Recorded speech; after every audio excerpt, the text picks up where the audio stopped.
gente. Leiamos. Eu me chamo Pedro, você me chama Baleia. De Geraldo Peçanha de Almeida. Ilustrações do Rafael Correia. A editora é Pro Infante.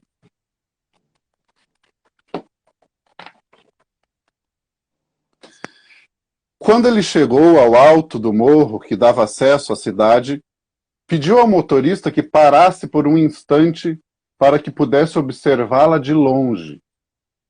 Então, o motorista encostou o carro ao lado de uma paineira e ele desceu, quase sem coragem para olhar.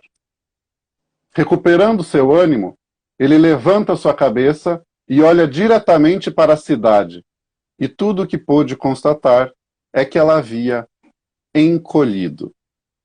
A torre da igreja, que em outros tempos parecia tão alta, agora era apenas um pequeno espinho despontado rumo ao céu. As casas, os armazéns e até o farol da olaria da família Ferreira não tinham mais a mesma dimensão de antes. Era como se um gigante tivesse passado por ali, pisado em tudo, amassado o quanto podia e depois caído no mato para que ninguém nunca mais o encontrasse.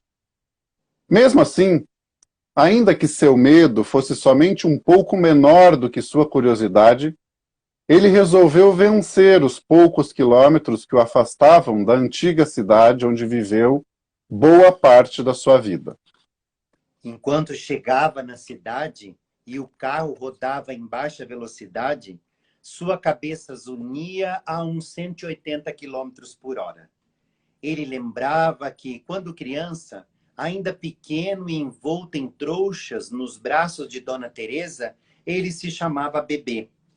De sua mãe, as tias que sempre estavam por perto, todos o chamavam por esse nome, Bebê. Era um nome doce, cheio de amor, cheio de vontade de que ele se tornasse homem. Grande, mas ainda com ares de bebê. Já a uns 200 km por hora, seu pensamento de brisa tornava-se turbilhão à medida que se aproximava da cidade. Agora eram as palavras do avô que ecoavam em sua mente. Teco era como o avô o chamava. Todos os dias, por volta do meio-dia, ele ouvia uma voz rouca e paciente que dizia ao porteiro da escola: vim buscar o Teco. Se esse não era o momento mais importante do dia, certamente era o mais esperado.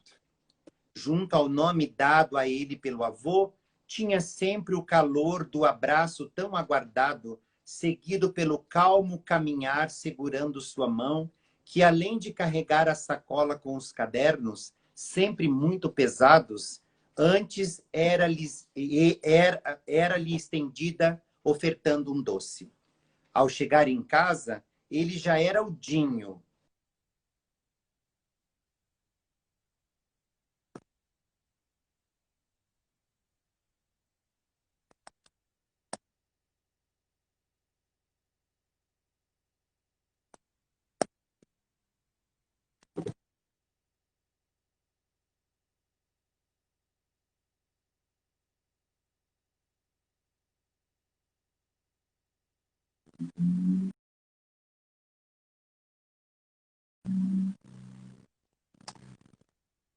Ô, gente, travou no meio da leitura e o professor Geraldo acabou caindo a conexão dele.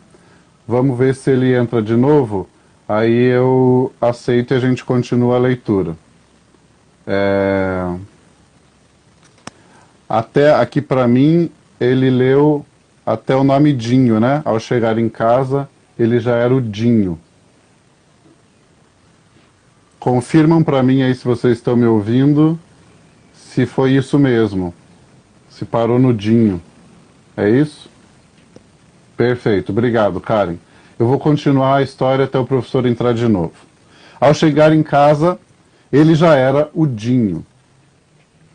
Era assim que a empregada de casa o tratava. Sendo Dinho, ele precisava deixar a sacola no quarto. precisava lavar as mãos e em seguida sentar-se à mesa para o almoço. Quase sempre sozinho. Dinho era realmente a pior parte do dia até então. Era o Dinho que constantemente ouvia as broncas e os conselhos de Dona Teresa.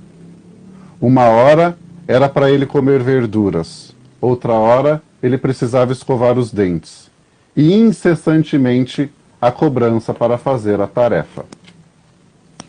Acordado do devaneio por um solavanco do carro, ele notou a placa que anunciava o perímetro urbano a 500 metros.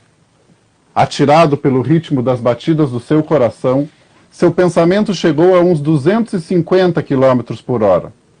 Agora tudo o que ele se lembrava era do instante em que era Pedrão. Logo depois das tarefas cumpridas, a meninada se juntava num terreno do outro lado da rua.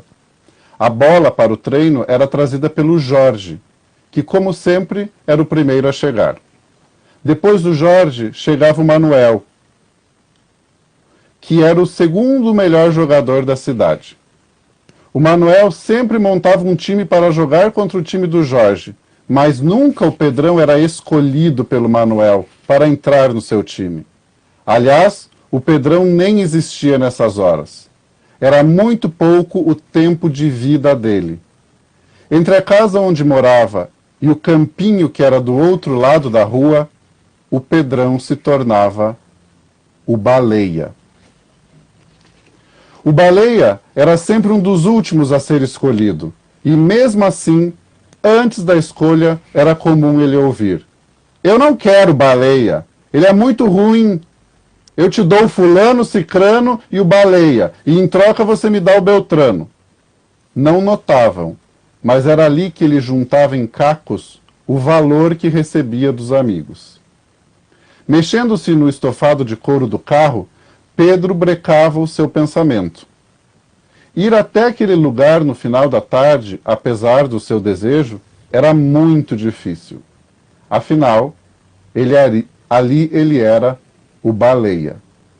Aquela parte da vida era realmente a pior do dia. O Baleia era definitivamente a parte que ele não gostava do dia. Quando a bola saía de dentro do campo, era um dos únicos momentos em que o Baleia podia tocar nela. Corria imediatamente rua fora até trazê-la ao meio do campo. Lá, os meninos prosseguiam com a disputa e, vez ou outra, a bola passava pelos meus pés. Quero dizer, perto dos pés do Baleia. Quando o gol era marcado pelos adversários, após ele ter corrido ofegante até a porta do gol para defender seu time, a culpa do Baleia era inevitável. Na hora da troca, de dar o lugar aos meninos que chegavam mais tarde, que também queriam jogar, era eu, quer dizer, o Baleia, o primeiro a perder o lugar. O professor Geraldo entrou, manda o convite aí, professor, que a gente continua daqui. Vocês que estão ouvindo, façam um break na história que a gente já continua com a leitura do professor Geraldo. Professor, você tem que me mandar o convite.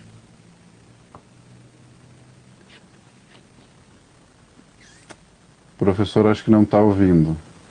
Vai lá, professor Geraldo.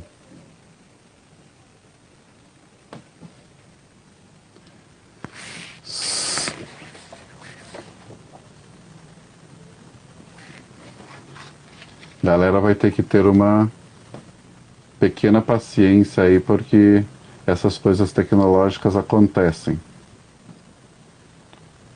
O professor ainda não enviou o convite. Eu vou ler mais uma página até que o convite chegue, para a gente não atrasar muito.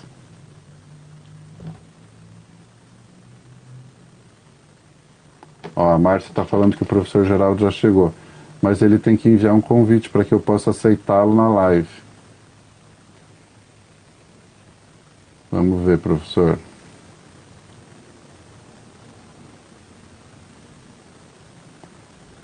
Vamos ver se agora deu.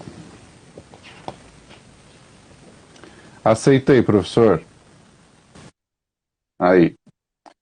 Nós estamos lá na página Com um Sorriso no Carro Morno. Você Sim, pode continuar daí. eu ouvi, posso seguir. Com um Pode seguir. sorriso, com um sorriso no carro morno, deixava o pensamento pousar a seu lado mansinho, mansinho. Lembrava-se que, inesperadamente, depois do final da partida de futebol, na volta para casa, era sempre o Baleia quem trazia meia dúzia de companheiros de partida para tomar suco e comer biscoitos em sua casa. Os companheiros se voltavam para o Baleia com tanta amizade que era difícil acreditar naquilo tudo. Os caras chatos do jogo eram ali o Francisco, o Augusto, o Tiago, o Fernando, o Henrique e o Rafael. Como isso era possível? O dia terminava, mas não o eco da meninada gritando baleia, baleia, baleia. Bruscamente, o carro chega ao ponto final. Agora, ao invés de seu coração disparar a 300 km por hora, nada acontece. Para o coração de Pedro Henrique, para o automóvel na porta da antiga casa e param os vizinhos diante de tudo. Quem desceria daquele carro? O que faria ali a pessoa que estava dentro daquele carrão? De onde seria a pessoa que sairia de dentro daquele carro? Se o coração de Pedro Henrique havia parado há instantes, foi a 500 km por hora neste exato momento. Seu rosto começou a se transformar. Gotas de suor escorriam por dentro de sua camisa. Já não podia sentir suas pernas. Suas mãos frias tremiam demais e a sua boca secava, selando-se. E qualquer que fosse a palavra, ela lhe faltava. O motorista lhe pergunta: Doutor Pedro Henrique, o que faremos? Sem que ele ainda tivesse dado a resposta, do outro lado da janela fechada do carro, foi possível ouvir cristalinamente: eu acho que é o Pedro Henrique. Será que é o Baleia? Será que é o Teco? Parece o Pedrão mesmo. Eu não acredito que é o Baleia. Por um segundo, foram percorridos todos os infinitos quilômetros da memória. E foram muitos e muitos. Mais do que suficientes para que ele percebesse que, apesar das andanças, ele havia saído e voltado ao mesmo lugar, que, por sinal, permanecia exatamente o mesmo deixado por ele. O Baleia, então, se vira ao motorista e completa: Seu Joaquim, toque em frente, por favor. Essa é a história. Eu me chamo Pedro, você me chama Baleia, do Geraldo Peçanha de Almeida.